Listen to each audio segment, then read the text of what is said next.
सावन सोमवार की व्रत कथा को जो सुनता है उस पर भगवान भोलेनाथ जी की असीम कृपा बनी रहती है। एक समय की बात है, किसी नगर में एक साहूकार रहता था। उसके घर में धन की कोई कमी नहीं थी, लेकिन उसको कोई संतान नहीं था। इस कारण वह बहुत दुखी था।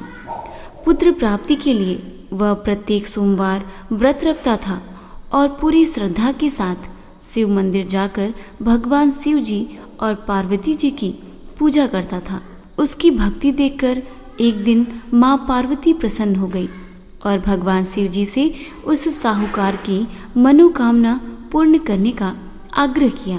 पार्वती जी की इच्छा सुनकर भगवान शिव ने कहा कि हे पार्वती, इस संसार में हर प्राणी को उसके कर्मों का फल मिलता है और जिसके भाग्य में जो हो उसे भोगना ही पड़ता है। लेकिन पार्वती जी ने साहूकार की भक्ति का मान रखने के लिए उसकी मनोकामना पूर्ण करने की इच्छा जताई। माता पार्वती जी के आग्रह पर शिव जी ने साहूकार को पुत्र प्राप्ति का वरदान तो दिया, लेकिन साथ ही यह भी कहा कि उसके बालक की आयु केवल 12 वर्ष होगी। माता पार्वती और भगवान शिव जी की बातचीत को साहूकार सुन रहा था। उसे ना तो इस बात की खुशी थी और ना ही दुख। वह पहले की भांति शिव जी की पूजा करता रहा। कुछ समय के बाद साहूकार के घर एक पुत्र का जन्म हुआ। जब वह बालक 11 वर्ष का हुआ तो उसे पढ़ने के लिए काशी भेज दिया गया। साहूकार ने पुत्र के मामा को बुलाकर उसे बहुत सारा धन दिया और कहा कि तुम इस बालक को काशी विद्या प्राप्त करने के लिए ले जाओ और मार्ग में यज्ञ कराना। जहाँ भी यज्ञ कराओ वहाँ ब्राह्मणों को भोजन कराते और दक्षिणा देते हुए जाना। दोनों मामा भांजे इसी तरह यज्ञ कराते और ब्राह्मणों को दान दक्षिणा देते काशी की ओर चल पड़े। रात में एक नगर पड़ा जहाँ नगर के राजा की कन्या का विवाह था, लेकिन जिस राजकुमार से उसका विवाह होने वाला था वह एक आँख से काना था। राजकुमार के पिता ने अपने पुत्र के काना होने की बात को छुपाने के लिए एक चाल सोची। साहूकार के पुत्र को देखकर उसके मन में एक विचार आया।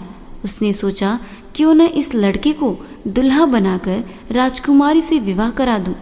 विवाह के बाद इसको धन देकर विदा कर दूंगा और राजकुमारी को अपने नगर ले जाऊंगा।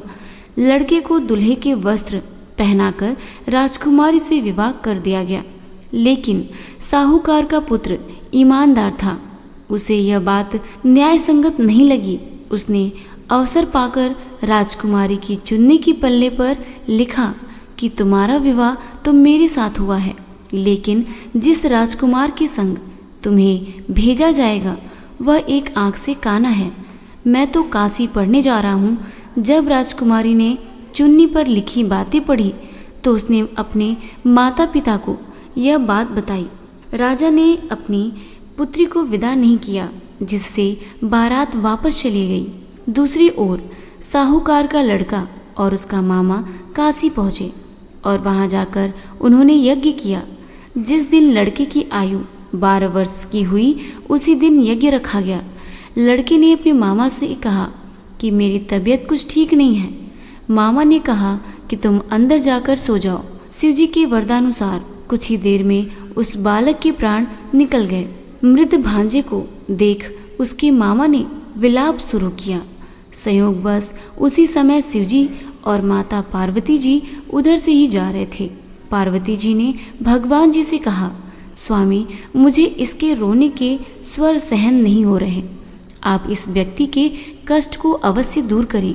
जब शिव जी मृत बालक के समीप गए तो वह बोले कि यह उसी साहूकार का पुत्र है जिसे मैंने 12 वर्ष की आयु का वरदान दिया। अब इसकी आयु पूरी हो चुकी है।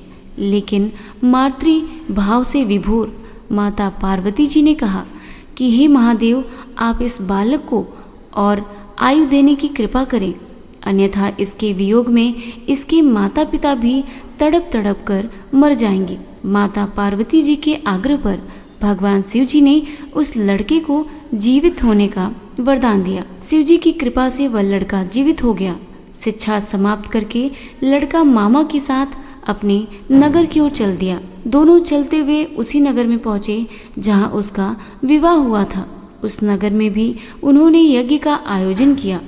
उस लड़के के ससुर ने उसे पहचान लिया और महल में ले जाकर उसकी खातिरदारी की और अपनी पुत्री को विदा किया।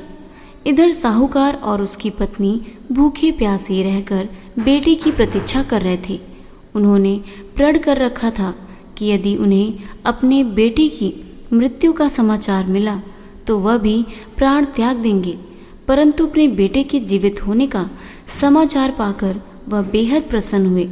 उसी रात भगवान शिव जी ने व्यापारी के स्वप्न में आकर कहा, हे श्रेष्ठी, मैंने तेरे सोमवार के व्रत करने और व्रत कथा सुनने से प्रसन्न होकर तेरे पुत्र को लंबी आयु प्रदान की है। इसी प्रकार जो कोई सोमवार व्रत करता है या कथा सुनता है और पढ़ता है, उसके सभी दुख दूर होते हैं और समस्त मनोकामनाएं पूर्ण होती हैं। हर हर महादेव।